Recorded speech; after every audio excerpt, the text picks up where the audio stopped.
मुख्यमंत्री मनोहर लाल ने CM dashboard और ई उपहार पोर्टल लॉन्च किया। ई उपहार पोर्टल से मुख्यमंत्री को मिले हुए उपहारों की बिक्री होगी। बोली लगाकर लोग उपहार खरीद सकेंगे। उपहार बेचने से आने वाली आमदनी मुख्यमंत्री रिलीफ फंड में जमा होगी। वहीं सीएम डैशबोर्ड से काम के स्टेटस का पता चल सकेगा।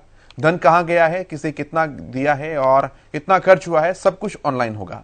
सीएम डैशबोर्ड और ई उपहार पोर्टल लॉन्च करने के बाद मुख्यमंत्री मनोहर लाल ने प्रेस कॉन्फ्रेंस की और कुछ अन्य मुद्दों पर भी बातचीत की। आपको बताते हैं क्या।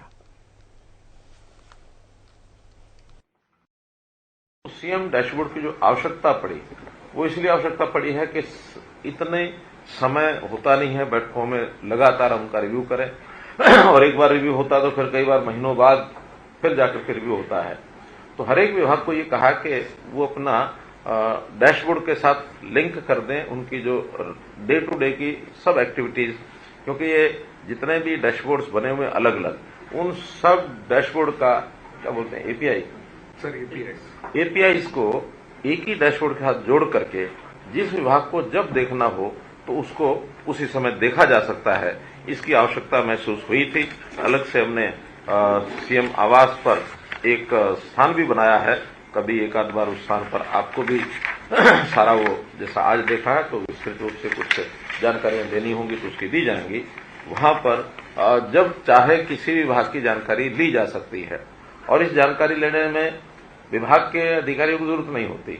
जब भी चाहेंगे क्लिक करेंगे, उसका रियल डाटा वो दिखा जा सकता है।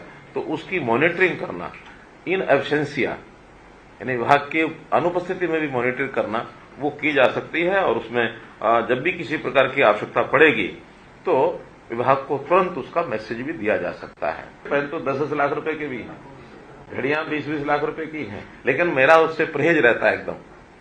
मान लो कोई अचानक आ भी जाए, गलती से भी आ जाए, तो फिर अपने पास रखने की बजाय उसको किसी को भी भेंट करके और बदले में कोई डोनेशन उससे प्राप्त करके क्या समाज के काम में नहीं लगाया जा सकता। अब उसका हमारा मन भी उसमें ठीक हो गया कि हमें कोई महंगी भेंट अपने लिए उपयोग नहीं की और उसका भी सामने वाले को भी मन को कष्ट नहीं हुआ, उसने दे करके संतोष कर लिया। बाद में जब उसको ये पता लगेगा कि हाँ इसी भेंट के बदले में और किसी कोष में 2-4-5 लाख रुपया आ गया है तो संतोष भी हो सकता है, अगले को भी अच्छा लगेगा। ऐसा एक ये सारा शुरू किया है। वैसे कोई पहली बार हम शुरू करें ऐसा नहीं है। सामान्यतः प्रधानमंत्री जी के बारे में भी आपने देखा कि इस प्रकार की सारी जितनी भी उनकी भेंट होती है वो साल में एक बार 2 बार उसका ऑक्शन लगाते हैं। तो हम इसको शुरू किया है। बहुत प्रकार के कोष हैं जिसके अंदर हम इस राशि को जो कंट्रीब्यूशन होगा उसमें लगा सकते हैं। जैसे अभी हमने कोविड का जो फंड बनाया हुआ था, हालांकि उसमें डोनेशन लेना बंद कर दिया है। इसी प्रकार कभी भी कोई कोष नया बनता तो उसके अंदर डाल सकते हैं। अभी और कोई कोष नहीं है तो मुख्यमंत्री का जो राहत कोष है उस राहत कोष में सामान्यतः किसी को किसी बीमारी की आवश्यकता पड़ती है, किसी आकस्मिक कोई जरूरत पड़ती है तो उसमें से देते हैं। डिप्टी कमिश्नर के पास ही वो पोर्टल है, वहीं ये कमेटी है।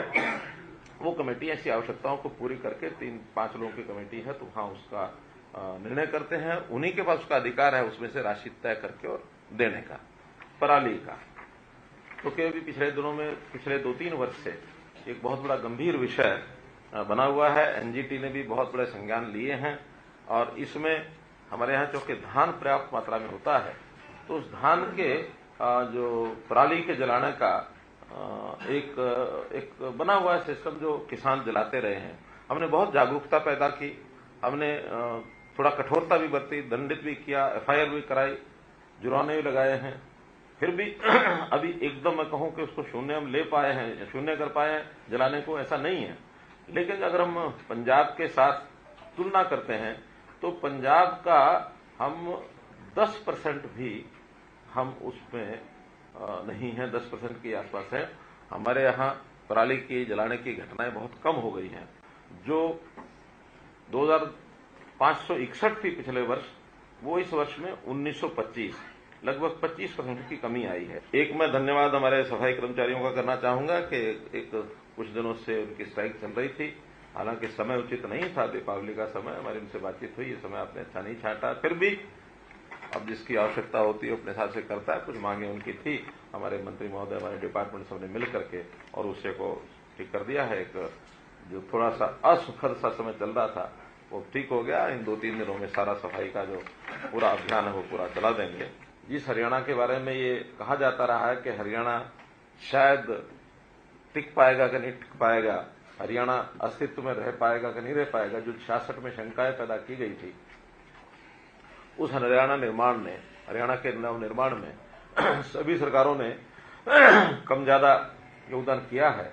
और आज हरियाणा अपने एक ऐसे स्थान पर पहुंचा है कि देश के अग्रणी राज्यों में हरियाणा का स्थान है कि हमारे 8 साल का कार्यकाल भी 27 अक्टूबर को 3 दिन पहले पूरा हुआ है। तो ये 9वां वर्ष शुरू हो गया है। इस टर्म के भी 2 वर्ष हैं और आप सब लोगों की शुभकामनाएं रहेंगी तो निश्चित रूप से तीसरी टर्म में भी आगे बढ़ेंगे।